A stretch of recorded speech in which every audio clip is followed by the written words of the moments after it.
श्री शिवाय नमस्तुभ्यम। हर हर महादेव। महाराष्ट्र के सिरपुर में गुरुजी द्वारा हाटकेश्वर शिव महापुराण कथा बाँची जा रही थी, जो कि आज 7वें दिन की कथा पूर्ण हो चुकी है। ये कथा 7 दिवसीय थी और आज 7वें दिन की कथा पूर्ण हो चुकी है। ये कथा 1 बजे से 4 बजे तक आस्था चैनल यूट्यूब के माध्यम से देखी जा सकती थी। आज की कथा बहुत ही रोचक जानकारियों से भरपूर थी। आज की कथा में गुरुजी कुलपत्र उपयोगी सहित 9 जानकारियां दिए हैं। सभी की जानकारियां आपको इसी वीडियो के माध्यम से प्राप्त होने वाली है। अगर आज किन्हीं कारणवश आप लोग आज की कथा नहीं सुन पाए तो पूरी कथा का रास्ता तो आपको इस छोटी सी वीडियो के माध्यम से प्राप्त होने वाली है।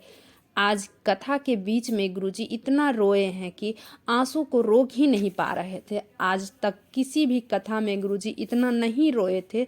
गुरुजी के रोने का क्या कारण है, कथा के दौरान गुरुजी के इतने आंसू निकले, इसके बारे में भी आपको इस वीडियो के अंत तक बताएंगे। किस कारण से गुरुजी इतना रोए, यह आपको जानना अति आवश्यक है।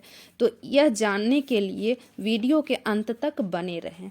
साथ ही गुरुजी ने जीवन में दुख तकलीफ दूर करने के लिए एक विशेष जानकारी दिए हैं, जिसे आप कल यानी कि 8 दिसंबर से कल से ही करना शुरू कर दें।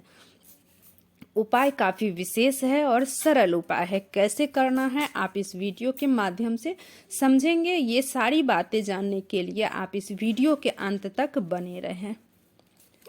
गुरुजी की आगामी कथा के बारे में भी आप लोगों को इसी वीडियो के माध्यम से प्राप्त होने वाली है।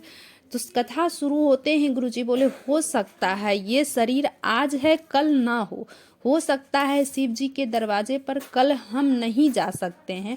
तो शिव पुराण की कथा कहती है उस समय केवल स्मरण करे तो 12 ज्योतिर्लिंग सामने आ जाती है। जब आप श्री शिवाय नमस्तुभ्यम बोलते हो तो 33 कोटि देवी देवता का नजर आप पे आ जाती है। बढ़ते हैं आज की कथा की अगली जानकारी की ओर। सपना जी का पत्र आया। भोलेनाथ का मैं क्या वर्णन करूं, गुरुदेव बाबा की कृपा की क्या वर्णन करूं। गाड़ी पुल के नीचे नदी में गिर गई थी। बहुत देर तक गाड़ी पानी में रही। मेरे पति गाड़ी के अंदर थे। लोग आया, गाड़ी निकाली, गाड़ी कांच तोड़ के मेरा पति को बाहर निकाला। तो मेरे पति हंसते हुए बाहर आए तो मेरे पति बोले, बाबा ने मुझे आज बचा लिए। एक लोटा जल कहाँ कब किस जगह काम आ जाता है तो वो किसी को पता नहीं रहता है। इसीलिए गुरुजी बोलते हैं एक लोटा जल सारी समस्या का हल। तो बढ़ते हैं आज की कथा की अगली जानकारी की ओर। भूषण जी का पत्र आया। बाबा मेरे बेटे की शुगर 700 लेवल पार कर गई थी। हॉस्पिटल में एडमिट की। मुंबई में पता चला शुगर 700 हो गई है। बेटे का दिमाग खराब हो गया, पागल ऐसा करने लगा, शुगर मस्तिष्क तक पहुंच गया। तभी मैंने नर्स के कहने पर श्री शिवाय नमस्तुभ्यम का जाप करने लगी, बेलपत्री देना चालू किया, जल पिलाना चालू किया, पशुपति व्रत करने की हॉस्पिटल में ही बोल दी। आज मेरा बेटा का शुगर लेवल कम हो गया है, अब वो ठीक है।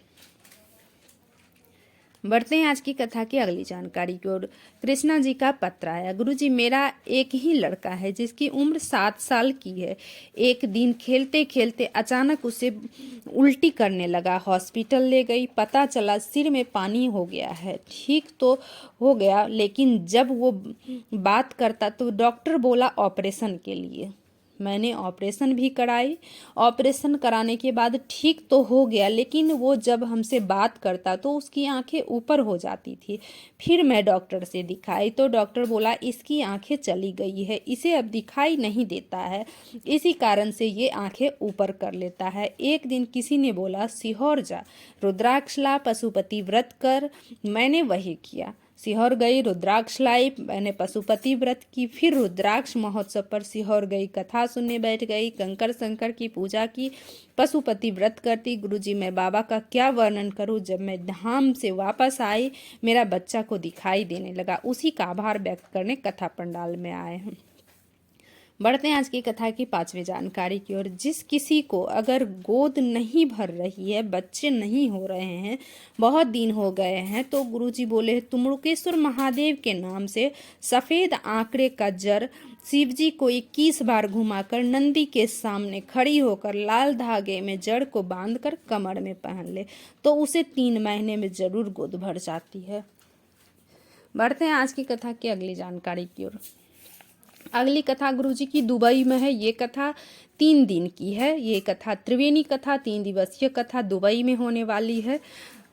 बढ़ते हैं आज की कथा की अगली जानकारी। गुरुजी की अगली कथा दुबई में है तो 3 दिन की ये कथा है, जिसपे गुरुजी बोले आशीष से कि आशीष सारी तैयारी के साथ चलना, कपड़े उपड़े जितने सब कुछ लेना है सब कुछ ले लेना के चलना, साथ में अपने भारत की मिट्टी भी लेके चलना, अपने वतन की मिट्टी भी लेके चलना। इस बात पर गुरुजी बहुत रोए। गुरुजी की कथा भारत से बाहर हो रही है।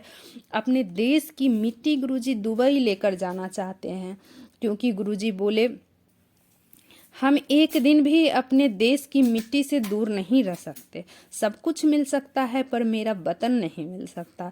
भारत मेरी जान है, इसे संजो लो। ऐसा बोलते हुए गुरुजी आज खूब फूट फूट कर रोए हैं कथा के बीच में।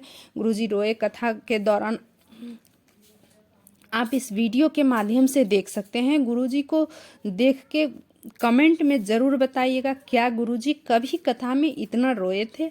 बढ़ते हैं आज की कथा की विशेष जानकारी की और 9वीं जानकारी की ओर। गुरुजी विशेष उपाय के लिए बोले कि अगर आपके जीवन में दुख तकलीफ कष्ट आए तो आपको कहीं भी जाकर रोना नहीं है। बस आपको 1 लोटा जल लेना है और शिवालय बाबा के मंदिर पहुंच जाना है। शिवलिंग पे जल चढ़ाना है और अपने दिल की बात बाबा से बोल देनी है। यह पहला तरीका है। और दूसरा तरीका जो गुरुजी बोले हैं, अगर दुख ज़्यादा बढ़ जाए तो आपको उत्तर मुख होकर जल अर्पित कर देना है। श्री शिवाय नमस्तुभ्यं हम बोलते हुए आपको अपने दिल की बात भोलेनाथ से बोल देनी है।